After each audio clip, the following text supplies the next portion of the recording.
I am Rubens Kignel, psychotherapist and teacher. I am here with my old teacher, friend, colleague, Clover Southwell from London. And we shall talk a little bit about psychotherapy or biodynamic psychotherapy. Yes. So Clover, I was thinking about the last conversations we had, and precision in words and looking for the best possible words, I think is very important for both of us. Yes. Yes? Yes. So I wonder, what would you say, what is for or what it is psychotherapy or biodynamic psychotherapy? Psychotherapy from a more wide Perspective. and biodynamic psychotherapy from biodynamic psychotherapy point of view. I think psychotherapy in general helps people to understand themselves more, so that they can feel stronger in themselves and not so much a victim of circumstances or a victim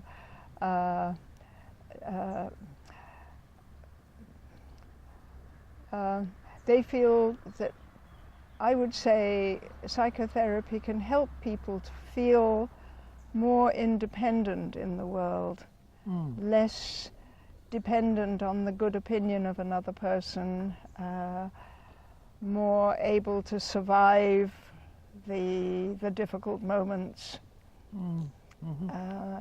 and in general more able to find a good path and to find people who are good for me. It's good for me to be with you. It's not so good for me to be with him. Yes. So you have the choice. Yes, the choice yes, it is. That's one way of putting it. Yes, to develop choice, to develop the freedom of choice. Yes, yes.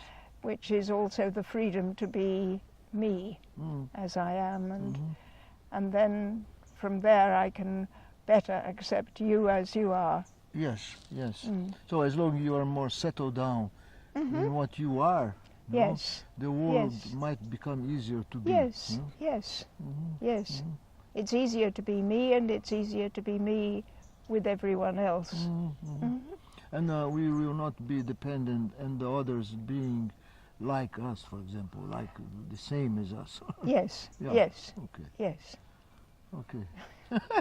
It's very good. That's one way of putting it. There are many ways of putting it. Many ways, exactly. And what about biodynamic psychotherapy? Well,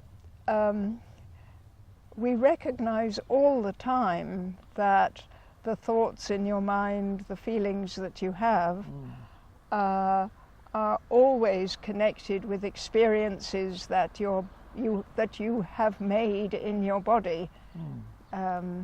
So whether I am whether we are focused on your body at this moment or not, the therapist is very conscious that your body holds. The body is the history of your development, and also, in my view, of your potential. As a human being, you know. Yes, yes. The potentialities you have. Yes, your individual potentiality. Yes, yes. But I mean, if we talk about, well, I prefer to think of body and soul rather than body and mind, because soul seems to me to stretch further. For me, soul stretches also more into the primitive, and into the primitive, how I build myself from 2 cells to 4 cells to 6 cells. It's the energy that makes this person to begin is my soul. That's my point of view. Yeah. Yeah. And to have this, the fact that we think in these terms, that we perceive ourselves and we perceive each other and our clients in these terms of complete interconnection of body and soul, influences everything. Yeah. Even if we're, even if the session is purely words, but they are words that are rooted in the body. Yeah. So in biodynamics psychotherapy, the body becomes something that is like a fountain. Yes. A source. Absolutely. A source of history, a source of emotions, of thoughts, etc. Yes. No? Yes. Yes. Even that sounds a little bit too separated, that it's the source. It is the water that... Water. It is the water in the fountain. Yes. It is the water in the fountain. Okay. Yeah, somehow. Yeah. It's very difficult to make a picture that works all the way through the idea. But this metaphor sounds very beautiful. Yeah. If it is the water, I wonder from where the power comes from. From where. Well. Sorry if I provoke you a little bit. No. You can ask that.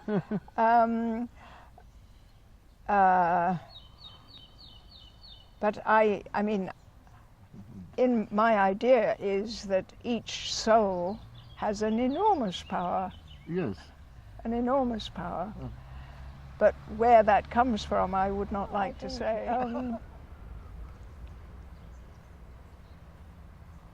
No, I think, well, I mean, just to underline that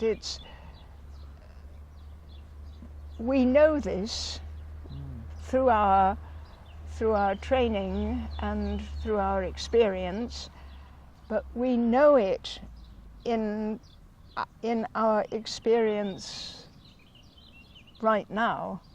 It's not a knowledge that sits in a book that we take from a book. It's true. It's not a knowledge that lives in the head. It's a knowledge which is totally embodied. Yeah. As far I understood you when you say that is the water that flows. Sometimes not flows. Yeah. But it's the you water. could also talk about a river. Or a river. And it's river. A river is the shape of the river. Yeah.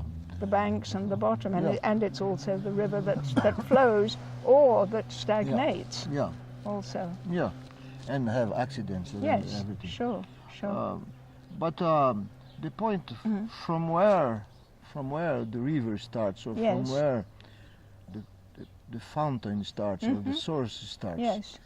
Would you say that this would be more philosophical or spiritual or something that we really don't know? I think it's a mystery. Oh, it's a mystery, right? I think it's a mystery. I think it's. I mean, it's a mystery. Sorry. That's right. It's a mystery. The fact is, the sperm and the egg meet, and a new being is created. And I mean, for me, it is a new being, a new person who never existed before, who starts at that moment, and for me, stops when they die. Now, I know many people don't feel that way. They feel there is a continuation somehow of the soul. To me, the soul is really it's the creation. how the soul starts, I have no idea. Yeah. But once it starts, it is completely creative. It creates. It's my soul. I, in my soul, create my body and my life. Yeah. Yes, yes. And for me, it is a complete mystery how it starts, and I don't find any of the stories to explain how it starts. I don't find it more convincing. Okay.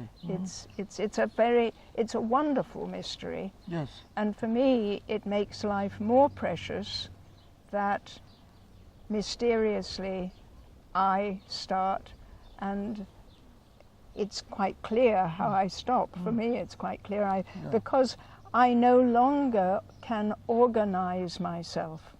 The word organism is a very important word, because it's not a random collection of cells and molecules that's organized in some incredible way. It's organized. You can say it's organized by the DNA, but maybe that's the best explanation, but I can't believe that it reduces to the genetic code of the individual. That would be very surprising somehow. But so there are too many vectors, no? well, there are many vectors, but in a way there need to be even probably the genetic code is not sufficient to explain fully the individuality. Yes. I had the experience yesterday. And it's also, well, it touches on the idea of choice. Yes. That two identical twins with DNA as identical as possible make different choices from. Sometimes they make the same choices, but sometimes they make different choices. Yes. Yeah. So yesterday in the group, there is this young lady, and she has lots of difficulties to make real contact with people, close contact, intimate contact, etc. Yes. She seems to be always a bit far of the contact, but her body is always there, but she seems to be a little bit far. Yes. And yesterday she had a vegetotherapy session, etc. Yes. And then she came out with something that I found very distant and very beautiful at the same time. What was it? She said that finally she found some contact. Yes. And the contact she found was with the stars in the universe. Yes. Yes. And I took that very seriously. Of course. And because it is very beautiful, because maybe our ancestors, they come from the powder of the stars, etc. Yes.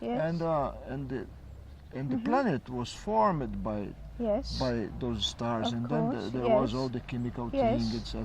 That then the human being started. Maybe something like, maybe is that. Yes.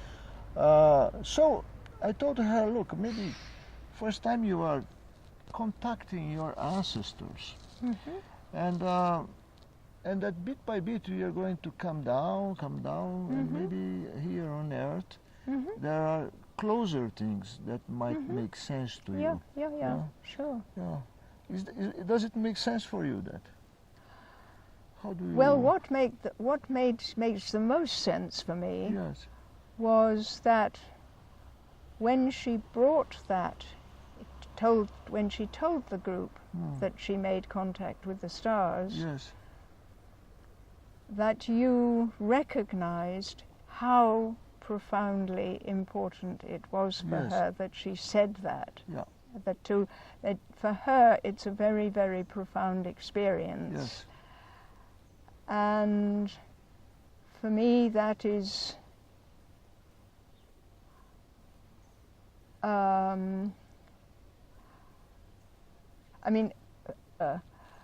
But for me, the fact that she allows herself in the minute, here and now, to feel this important experience and to tell other people the important experience, that's what shines out so strongly for me. Okay, yes. Yeah. So she brings down here her experience. Well, yes, but it's not that she brings it down, she brings it across. Across. Yeah, yeah. And she, yes, I mean, she feels it at that depth and she brings it across and you receive it at that depth. And for me, it doesn't need to be joined to another idea, like of ancestors. To me, it's completely sufficient in itself, whatever it means to her to find contact with the stars. Yeah. It's. I mean, I yeah. No, I understand. Yeah. I understand. Yeah. I just found. Yeah. Well, each one Yeah. have Yes. their own point of view again. Absolutely. And, Absolutely. This made a lot of sense for me. Yes. So that that this being across here Yes. could happen. Yes. Yeah. Okay. Good. Thank you, Clover. Thank you. Thank you, Clover. Oh, you're very welcome.